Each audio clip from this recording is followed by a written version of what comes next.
Buenas tardes, profesora. El tema de investigación corresponde al trastorno del espectro autista. La investigación lleva como título Diseño de instrumentos y caracterización de sujetos con trastorno del espectro autista. Las integrantes del grupo son Caterina Barca, Camila Díaz, Carolina González, Camila Rodríguez, Carolina Veas y que les habla Yarinka Contreras. El esquema, partiremos con el objetivo de la presentación, el marco teórico, la metodología, las adecuaciones a las pautas, la conclusión y las referencias bibliográficas. En cuanto a la contextualización del trastorno del espectro autista, tenemos que en Chile no hay muchos estudios de la prevalencia de esta condición, pero se estima que cerca de un 1,5% existiría niños de menores de 8 años. En cambio, a nivel mundial, según la Organización Mundial de la Salud del 2017, nos dice que 1 de 160 niños posee esta condición. El objetivo de esta presentación es dar a conocer la definición y clasificación que surgen en torno al TEA, estableciendo para ellos principales características a nivel psicológico, lingüístico y de aprendizaje escolar en las 3 etapas de desarrollo: párvulo, escolar y adolescentes. Además, se expone el instrumento elaborado que lleva como nombre YC-5, que fue diseñado con el fin de evaluar el trastorno del espectro autista. En cuanto a la conceptualización, tenemos que, según el DSM-5, encontramos que la definición del TEA se ve como un desorden persistente y heterogéneo del neurodesarrollo y que caracteriza a los síntomas en 2 grupos. El primero corresponde a las deficiencias de la comunicación e interacción social y el segundo a los patrones de comportamiento restrictivos y repetitivos. Por otro lado, tenemos el decreto 170, específicamente en el artículo 81, que nos dice que el TEA es una alteración que afecta a la interacción social, además de la comunicación y la flexibilidad mental. Es importante señalar que esto puede variar según la edad, nivel o desarrollo de que la persona presente este trastorno. En cuanto a la etiología, encontramos un nivel genético, neuroquímico, neuroanatómico y funcional. En este sentido nos encontramos con que existe una alta heredabilidad, además de diferencias significativas en el núcleo de accumbens y tienen un mayor volumen de amígdala. Esto tiene relación con las condiciones, con las habilidades sociales y comunicaciones que tienen, así también el procesamiento atípico de expresiones faciales y la empatía. Por otro lado, en la clasificación tenemos que el autismo, Asperger y el trastorno del desarrollo no especificado son subtipos del trastorno del espectro autista. El autismo está caracterizado por la presencia de retrasos significativos, ya sea con el desarrollo del lenguaje, problemas de socialización, comunicación, conductas e interés inusual. El Asperger, por otro lado, tiene síntomas más leves que el autismo y los sujetos pueden tener dificultad para socializar. El trastorno del desarrollo no especificado está caracterizado por reunir algunos criterios del trastorno autista y síndrome de Asperger, pero no cumplen con un estricto criterio para ser diagnosticadas como tal. Aquí pasamos a la caracterización por edades. Primera etapa tenemos a los párvulos, en los cuales en los aspectos psicológicos nos encontramos que tienen dificultades en la atención conjunta y atención selectiva, debido a una dificultad de discernir entre lo que es relevante y lo que no. Tienen dificultad en la percepción de rostros y un déficit en el reconocimiento emocional de las modalidades de expresión facial, vocal y lenguaje corporal. Además, suelen tener dificultades en la memoria de trabajo. También reportan que comúnmente los niños tienen una hipersensibilidad sensorial y además por lo general presentan mutismo o retraso en la adquisición del lenguaje o un lenguaje muy restringido y poco interés al relacionarse con sus pares y adaptarse a las normas. En cuanto a los aspectos lingüísticos, tenemos en primer lugar el nivel fonológico, en los cuales los niños presentan dificultad en el modo de articulación de los fonemas y la tendencia a eliminar sonidos que se encuentran dentro de la palabra. A nivel sintáctico, suelen presentar dificultades en el uso correcto de pronombres, es decir, tienen una inversión pronominal. A nivel pragmático, nos encontramos con que tienen dificultades para comprender la intencionalidad del habla en contextos sociales y en hacer inferencias. Además, a nivel léxico-semántico presentan un vocabulario sencillo y limitado, y finalmente en el nivel discursivo presentan una alteración en el volumen y en el uso de un lenguaje ecolálico. Finalmente, tenemos en el aprendizaje escolar que poseen dificultades para centrar su atención y además necesitan trabajar apoyándose de herramientas que usen relación imagen-objeto. En la caracterización de los escolares nos encontramos que los aspectos psicológicos focalizan su atención en pequeños detalles debido a que tienen una dificultad para integrar información en un único todo. Presentan dificultad en la percepción de caras y emociones. Esto quiere decir que tienen problemas para inferir segundas intenciones y comprender miradas o deseos. Además, tienen dificultades en la memoria para almacenar información de alta complejidad, ya sea de un solo elemento o de la agrupación de estos. Sumado a lo anterior, un escolar con TEA no se ocupa de atender o captar los sentimientos de otra persona. Por ello son tildados de personas carentes de relaciones empáticas, así como tampoco comunican sus deseos, emociones o necesidades. A nivel lingüístico, tenemos que nos encontramos con una vocalización deficiente que condiciona que el lenguaje sea poco inteligible. Es decir, manifiestan un déficit en el lenguaje expresivo. A nivel sintáctico suelen hacer omisiones de pronombres personales y de tiempos verbales, vale decir, utilizan frecuentemente oraciones con estructuras más reducidas. En el nivel pragmático se caracterizan por tener bajo desempeño en tareas que requieren hacer inferencias pragmáticas que están basadas en reglas de implicación. Además, en el nivel léxico-semántico presentan un déficit en la comprensión de conceptos de tiempo, espacio y generan que el escolar utilice un vocabulario familiar y sencillo. Por último, en el nivel discursivo, presentan una ecolalia en el lenguaje, es decir, repiten palabras, además tienen una ausencia del habla y no muestran gestos comunicativos ni formulan preguntas. En cuanto al aprendizaje escolar o formal, se encuentran que las dificultades están en las habilidades básicas en el cálculo, escritura y lectura, específicamente en la comprensión textual y dificultades en captar el significado profundo de los enunciados. En cuanto a la caracterización de los adolescentes, nos encontramos que un adolescente con TEA presenta un déficit en la atención. Al estar centrados en demasiados estímulos, presentan una atención hiperfocalizada. Presentan un déficit en la atención ejecutiva y en el razonamiento verbal, en la memoria verbal y la flexibilidad cognitiva. Además, tienen acceso limitado a la memoria autobiográfica, es decir, no tienen recuerdos específicos en su memoria. En el lenguaje, pueden invertir sus propias palabras o frases a nivel emocional, presentan baja motivación por los estudios y tienen dificultades para establecer objetivos y planes futuros. Demuestran falta de interés por pertenecer a un grupo y no les interesa socializar con los demás. En los aspectos lingüísticos, tenemos que el tono de voz puede ser plana y estereotipada. A nivel sintáctico, presentan dificultad para la elaboración de frases y para el uso de pronombres nominales y posesivos. A nivel pragmático, presentan un déficit en adecuar, seleccionar el lenguaje y para contextos determinados. En el nivel léxico-semántico, generalmente tienen un vocabulario escaso y demuestran dificultades en la comprensión literal del lenguaje y conceptos. Finalmente, a nivel discursivo, muestran dificultad para escribir eventos o contar historias que impliquen sentimientos. Por último, tienen la incapacidad de demostrar los turnos de habla y respetar estos. En cuanto al aprendizaje formal o escolar, tenemos que los adolescentes con TEA presentan una disminución en la lectura y en la enseñanza de la matemática. Para continuar, tenemos los instrumentos en los que nos basamos para formar el instrumento final que lleva como título o nombre YC-5. En el primer momento tenemos el cuestionario de comunicación social, o llamado de otra forma SCQ, de los cuales los autores son Ruther, Weiler y Lord del año 2005. El objetivo de este instrumento es evaluar de forma rápida las capacidades de comunicación y relación social de niños que podrían padecer trastorno del espectro autista. Además, cabe señalar que es un cuestionario que cuenta con 40 ítems con formato de respuesta sí o no, que permiten recoger los síntomas observados en los padres o cuidadores de los niños. Para este instrumento se necesitan niños de 4 años. Además, este instrumento y los dos próximos que se van a mostrar son fundamentales para 2 dimensiones de reconocimiento de emoción y habilidades sociales que se utilizan en el instrumento YC-5.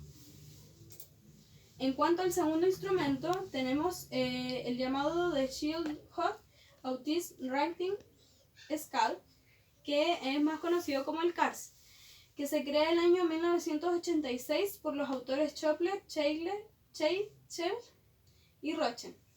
El objetivo de este es evaluar la respuesta emocional de los niños, si estos son apropiados o no a la situación, edad y grado. En este grado se dice que es ligero, moderado o profundo. Además, este instrumento va dirigido a partir de los 2 años y está compuesto por 15 ítems, cada uno de los cuales se centra en un comportamiento típico del autismo. El tercer instrumento es la entrevista para el diagnóstico del autismo, o conocido de otra forma como el ADIR. Este instrumento se creó el año 2000 por Ruther, Couter y Lord. El objetivo de este es evaluar las habilidades de comunicación y funcionamiento social, así como también las interacciones sociales y recíprocas que tiene el niño. Las características que posee este instrumento es que es una entrevista semiestructurada que permite una evaluación detallada de aquellos niños o adultos que muestran un posible trastorno del espectro autista. Es aplicada a partir de los 2 años y está compuesto por 93 ítems que se centran en 3 aspectos principales: lenguaje y comunicación, interacciones sociales y recíprocas, y comportamientos estereotipados y repetitivos. En un cuarto instrumento tenemos el inventario del espectro autista, creado por Rivière el año 2000. El objetivo de este es evaluar algunas habilidades como la relación social, capacidad afectiva y de inferencia de los estados mentales, lenguaje expresivo y receptivo. Este instrumento va dirigido a niños de 5 a 6 años de edad y también evalúa la severidad como la profundidad en los rasgos autistas que presentan los sujetos. En cuanto a la metodología y muestra, tenemos que la investigación fue de tipo cuantitativa, ya que se dedica a recoger, procesar y analizar datos numéricos sobre variables previamente determinadas, donde el producto de una investigación de corte cuantitativo será un informe en el que se muestran una serie de datos clasificados, sin ningún tipo de información adicional que le dé una explicación más allá de que en sí mismo conlleva. La muestra en esta investigación estuvo conformada por 3 niños con desarrollo normotípico y 3 niños que presentan trastorno del espectro autista, todos entre las edades de 7 a 7 años con 11 meses máximo, con un nivel sociocultural y económico medio y de nacionalidad chilena. Ahora pasamos al instrumento que lleva por nombre YC-5. El instrumento, creado por algunas alumnas de la generación del 2018 de Pedagogía en Educación Diferencial, tuvo como objetivo identificar las habilidades sociales, comunicacionales y de percepción tanto en niños con TEA como de aquellos con desarrollo normotípico. Aquí nos encontramos con las dimensiones de reconocimiento e identificación de estados emocionales, identificación de rostros de personajes famosos, interpretación del significado del lenguaje figurado, reacción frente a situaciones cotidianas, habilidad de percepción a nivel local y global, interpretación de suposiciones verbales, que comenzaremos a especificar más adelante. En la primera dimensión tenemos el reconocimiento de emociones, donde se evalúa la identificación de estados emocionales y la reacción del sujeto frente a situaciones cotidianas, ya que generalmente un escolar con TEA no se ocupa de atender y captar los sentimientos de cada persona. Además tiene una dificultad significativa para atender las perspectivas de otros sujetos, y por lo que establecen una relación de poca empatía y recíprocas con los sentimientos de los demás. Es por esto que la actividad consiste en que la evaluadora le leerá el enunciado y este tendrá que responder cómo crees que se sintió la persona. Por ejemplo, aquí dice: la mamá de Carlos le compró un helado favorito. ¿Cómo crees que se sintió Carlos? En la primera imagen se muestra una cara como de desagrado, en la segunda de enojo y en la tercera de felicidad. Aquí se espera que los niños den la respuesta más lógica. En la dimensión número 2 tenemos el reconocimiento de rostros. En esta, el objetivo es reconocer los rostros de personas famosas a nivel nacional e internacional, ya que tienen un impedimento en utilizar estrategias de organización que favorezcan el recuerdo. También pueden exhibir una percepción en la cara típica porque no pueden procesar de forma global, sino fragmentada. En esta actividad, la evaluadora o evaluador le presentará distintas imágenes de personas reconocidas a nivel mundial e internacional, y se espera que el niño reconozca y nombre a cada una de estas personas. En la dimensión número 3 tenemos que nos encontramos con la dimensión correspondiente a la interpretación del lenguaje figurado. ya que resulta una de las áreas lingüísticas con más dificultades para dominar en escolares con TEA, debido a que presentan dificultad para inferir coherentemente guiones sociales cotidianos, además de presentar problemas para comprender metáforas, modismos sociales e ironías. Es por esto que la evaluadora acá le leerá 9 situaciones, procediendo a señalar 2 alternativas. De esta forma, el menor deberá elegir cuál representa mejor el significado del enunciado. En la dimensión número 4 tenemos las habilidades sociales, que se da a partir de que los niños con TEA tienen dificultad significativa para entender la perspectiva de otra persona, por lo que no establecen una relación de empatía y recíproca con los sentimientos de los demás. Por lo tanto, esta actividad consta que el evaluador o evaluadora le mostrará 9 fichas por separado, las cuales representan una situación o estado emocional. Cada una cuenta con 2 alternativas correspondientes. Es por esto que el menor deberá indicar cuál se asemeja mejor a su reacción. En el ejemplo tenemos que hay un niño llorando y se le pregunta ¿qué le dirías? A. Lloras por nada. B. Puedo ayudarte. En la dimensión número 5 tenemos que son las habilidades perceptuales. El objetivo es percibir a nivel local y global. En este sentido, los infantes con TEA tienen preferencia para procesar la información local antes que la global. Ante esto, su atención se focaliza en pequeños detalles y percibe mejor lo concreto, concentrándose en unidades de información menores. Es por esto que la actividad consiste en que el evaluador o evaluadora le mostrará varias fichas al escolar.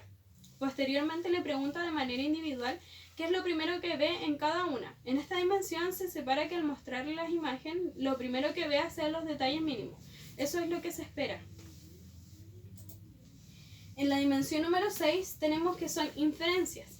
Esta dimensión surge a partir de que los niños con TEA presentan un bajo desempeño en la realización de inferencias pragmáticas. Es por esto que la evaluadora o el evaluador le propone 9 situaciones diferentes en donde el escolar deberá inferir lo que sucederá con la persona en cada situación. Por ejemplo, Francisco no lleva su tarea de matemáticas. ¿Qué crees que pasará con él? Aquí se espera que el niño dé la respuesta más lógica. Cabe mencionar que todas las dimensiones anteriores varían entre los 15 y 20 minutos.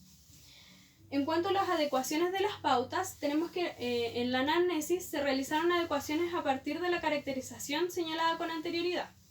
Se cambiaron, por ejemplo, si tiene comorbilidad con algún otro trastorno, se mantiene contacto visual, reacciona frente a la expresión facial de los padres, realiza expresiones faciales, demuestra interés, empatía por los demás, señala o indica objetos, reacciona de forma exagerada a estímulos acústicos, etc. Además, se le pregunta si presenta una resistencia a los cambios, realiza juegos simbólicos, imaginarios o de estimulación, dificultad para adaptarse a situaciones nuevas o cambios, si es capaz de iniciar y terminar una conversación, etc. En los antecedentes familiares se le agrega que si la familia es consciente sobre la situación del estudiante. Además, se le pregunta si la familia realiza actividades en conjunto del interés del estudiante. En cuanto a la pauta de observación en el aula, en la estructura de la clase se debería realizar si el estudiante haya entendido o no las instrucciones y si durante el transcurso de la clase se utiliza un lenguaje concreto. En los estudiantes, ver si ellos son mediadores de la realización de las actividades del estudiante. Y por último, al observar al estudiante, ver si posee un lenguaje ecolálico y monótono de conductas estereotipadas, si cuenta historias que implican sentimientos, si respeta los turnos de habla, etc. Aquí se pueden ver las modificaciones y los cambios. En cuanto a la pauta de observación de recreo, se cambia que durante el receso es importante observar y verificar si el estudiante comprende el lenguaje figurado de sus compañeros, si muestra interés, iniciativa para jugar o se aísla, entre otros ejemplos. Aquí tenemos el espacio físico, si se encuentra debidamente señalado de forma pictórica en las distintas áreas del patio, En el comportamiento del curso, si son capaces de desarrollar juegos en función de niños con trastorno del espectro autista, si respetan los espacios personales del alumno, y en la conducta del escolar observado, si durante los juegos comprende el lenguaje figurado, bromas, sarcasmo, etc., si muestra interés por jugar con sus compañeros, si se aísla de sus compañeros, si es capaz de ponerse en el lugar de otro, etc. A continuación tenemos la conclusión.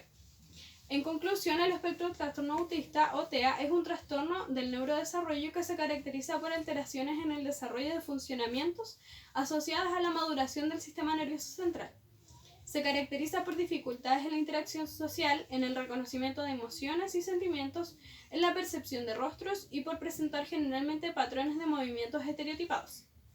La presente investigación además tuvo como objetivo el diseño de un instrumento de evaluación informal con el fin de observar el desempeño de tareas con niños con trastorno del espectro autista. Instrumento que tiene como objetivo identificar las habilidades sociales, comunicacionales, de percepción que tiene un niño que presenta trastorno del espectro autista. Finalmente se concluye que la investigación entrega conocimientos útiles para futuros compañeros para tener mayor y mejores conocimientos acerca del trastorno y así tener las herramientas para poder ayudar al niño con trastorno del espectro autista con el fin de mejorar su inserción en la sociedad y desarrollo. Estas son las referencias bibliográficas.